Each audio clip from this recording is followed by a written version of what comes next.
हाय, good evening students, learners और friends.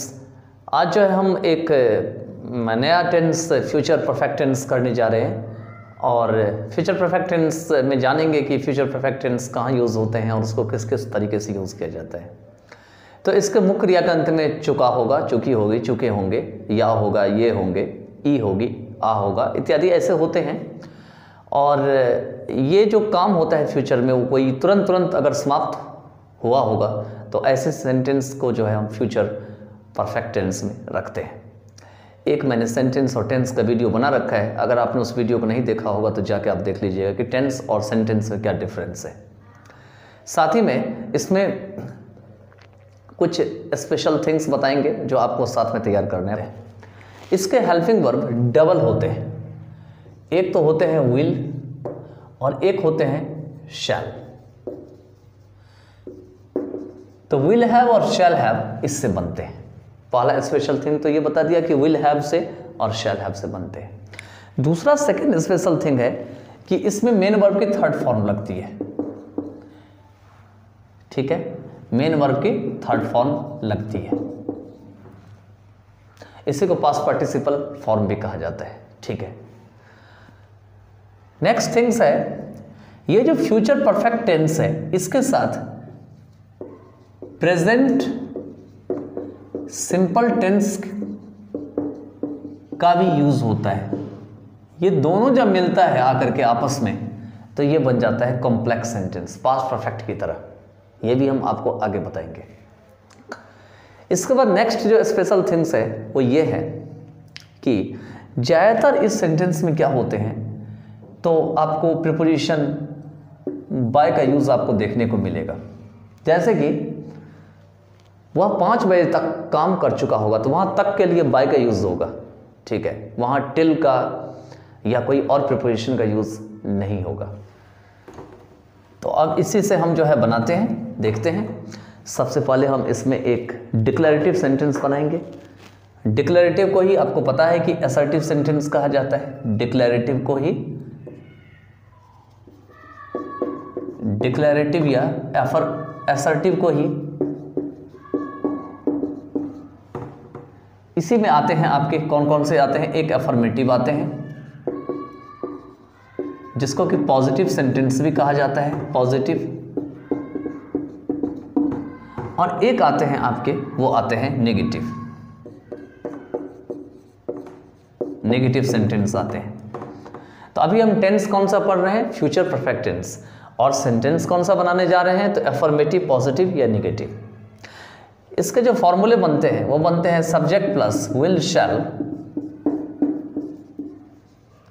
Plus have plus main verb की third form अब plus फिर other word. Other word में कुछ भी हो सकता है, ऑब्जेक्ट भी हो सकता है, कोई प्रिपोजिशनल फ्रेज भी हो सकता है, कोई नाउन, कोई एडजेक्टिव, कुछ भी हो सकते हैं। ठीक है,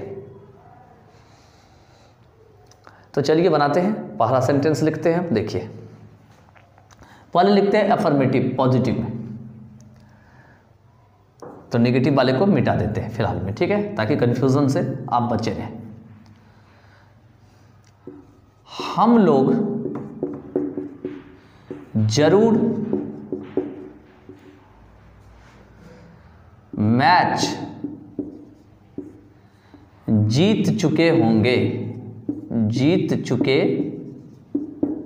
होंगे, चुके होंगे। तो इसमें भी जरूर का स्पेशल नहीं लगेगा। यहाँ पे सीधा वी के साथ शैल लगाते हैं तो विल लग जाएगा बस जरूर के लिए। ये मैंने विल शैल कैसे यूज़ होते हैं वो फ्यूचर सिंपल में ये चीज़ मैंने बता रखा है बहुत अच्छे तरीके से, उसको आप जाके देख सकते हैं। ठीक है, कि विल का यूज़ कहाँ होता है और शैल का यूज़ कहाँ होता है। तो वी विल, अब हैव आएगा, have third form win won the match, we will have won the match. अब ऐसा मत करना आपके जरूर का इंग्लिश एक अलग लिख लेना। इसमें हमने शैल के बदले विल लगा दिया, बस यही काफ़ी है जरूर के लिए।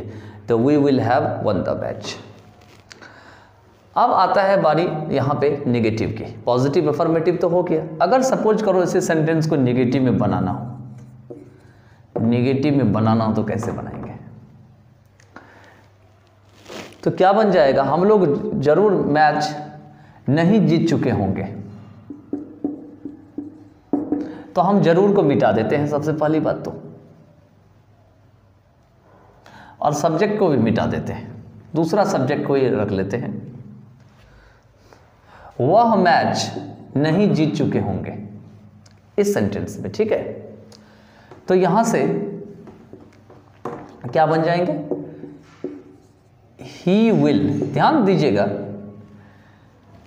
कि ये जो मैंने स्ट्रक्चर लगा रखा है, will have plus V3, shall have plus V3, इसके बीच में नॉट या नेवर आता है, इसके बीच में दोनों के, ठीक है, और कहीं नहीं यूज होगा, इसी के बीच में आपको लगाना है, नॉट या नेवर, ठीक है। जो भी है मैंने लिख दिया यहाँ पे, आप समझ जाइएगा, नॉट या नेवर बस इसी के बीच में आना है।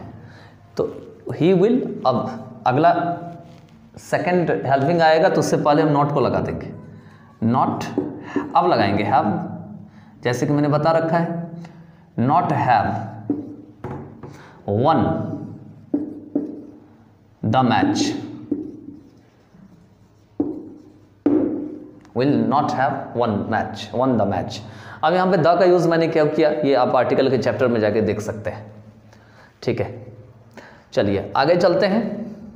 अगर इसी में ऐसा रहा कि वह मैच कभी नहीं जीत चुके होंगे, कभी नहीं, वह मैच कभी नहीं जीत चुके होंगे, अगर ऐसा रहे, कभी नहीं लिखा रहे इस स्थिति में, तो ही विल नेवर हैव,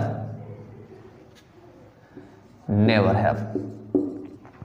पहला वाला जो मैंने सेंटेंस बताया था आपको कि विल नॉट लगता है, विल नॉट आपने लगाया था ना, तो विल नॉट को आप वांट भी लिखते हैं, WON', लेकिन नेवर का कोई कॉन्ट्रैक्टेड फॉर्म नहीं होता है, नेवर को नेवर पूरा लिखना होता है, ये ध्यान रखिएगा।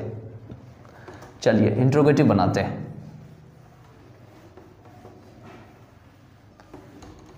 इंट्रोगेटिव में जब भी फॉर्मूला बनता है तो यही विल शैल वाला स्ट्रक्चर सब्जेक्ट से पहले आ जाता है, तो ये बन जाएगा विल शैल, स्लैश लगा दिया बीच में, प्लस सब्जेक्ट, अब प्लस है, बाकी जो है आगे प्रोसेस, अब प्लस क्वेश्चन मार्क लास्ट में आगे आ जाएगा।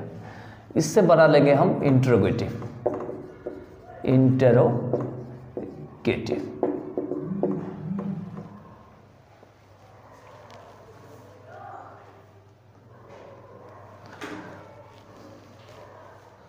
ठीक है, इससे क्या बना लेंगे, इंट्रोगेटिव बना लेंगे। देखिए कैसे बनाते हैं। पहले हम क्या वाले से, जैसे कि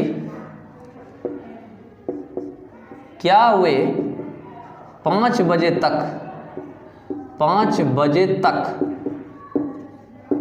सो चुके होंगे, सो चुके होंगे। ध्यान दीजिएगा कि फ्यूचर टेंस में कोई भी काम पूरा नहीं होता कभी भी, बस हम एक अपने इमेजिनेशन के तरीके से बोलते हैं, अपना बनाते हैं और बोलते हैं, ठीक है।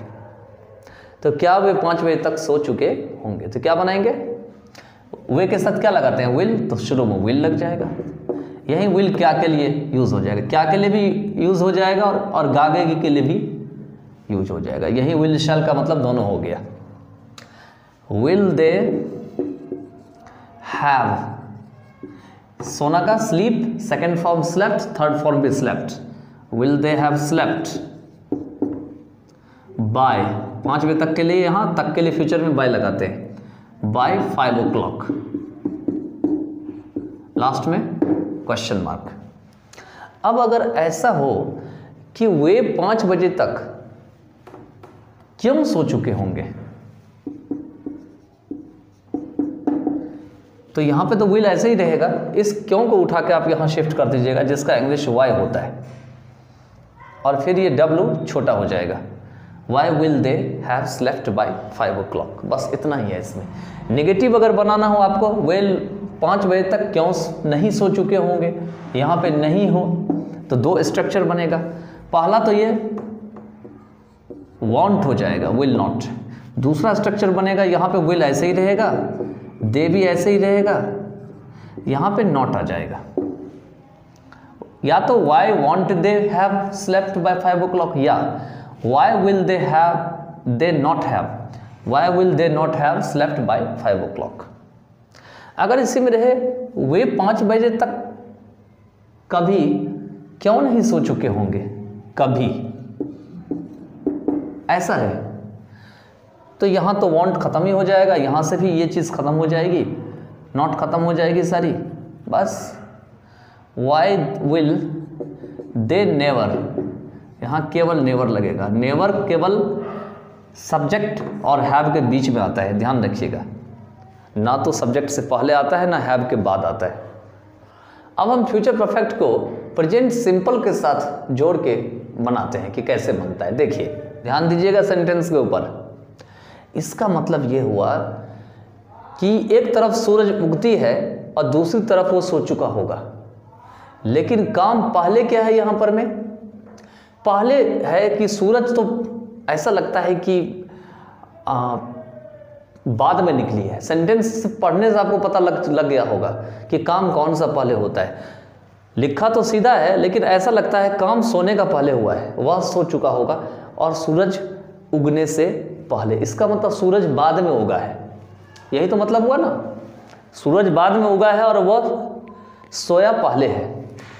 तो ये सेंटेंस जो बनेगा ये फ्यूचर परफेक्ट में बनेगा। इधर वाला सेंटेंस जो है ये प्रेजेंट सिंपल में बनेगा या प्रेजेंट इंडेफिनिट जो आप बोलते हैं, ठीक है। देखिए वह सो चुका होगा तो he will have slept, he will have slept before the sun rises, before the sun rises, मतलब वह सो चुका होगा किससे पहले, सूरज निकलते ही है लेकिन उससे पहले वह सो चुका होगा। यही मीनिंग के हिसाब से आप इसको समझ के बनाइएगा। अब क्या इसमें हम इंट्रोगेटिव नहीं बना सकते, क्या इसमें निगेटिव नहीं बना सकते? बिल्कुल बना सकते हैं। आप इसको ऐसे ही बना सकते हैं, क्या सूरज उगने से पहले वह सो चुका होगा। तो कुछ नहीं करना है, इस विल को हटा के यहां रख दीजिए, विल ही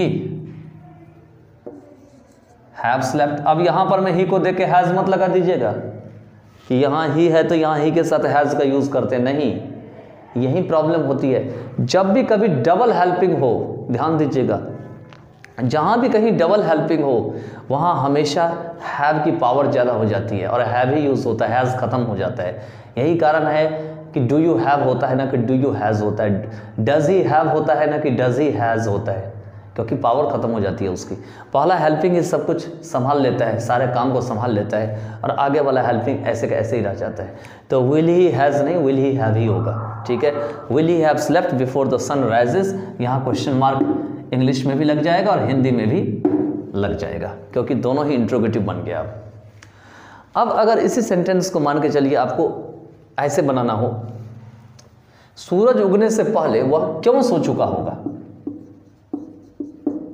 ऐसे बनाना हो इसी सेंटेंस को। Same to same sentence same है, बस यहाँ पे कुछ नहीं करना है, यहाँ पे वाई लगा देना है, यहाँ विल होगा और यहाँ ही होगा, बस हो गया, बन गया, सेंटेंस सेम है। Why will he have slept before the sun rises.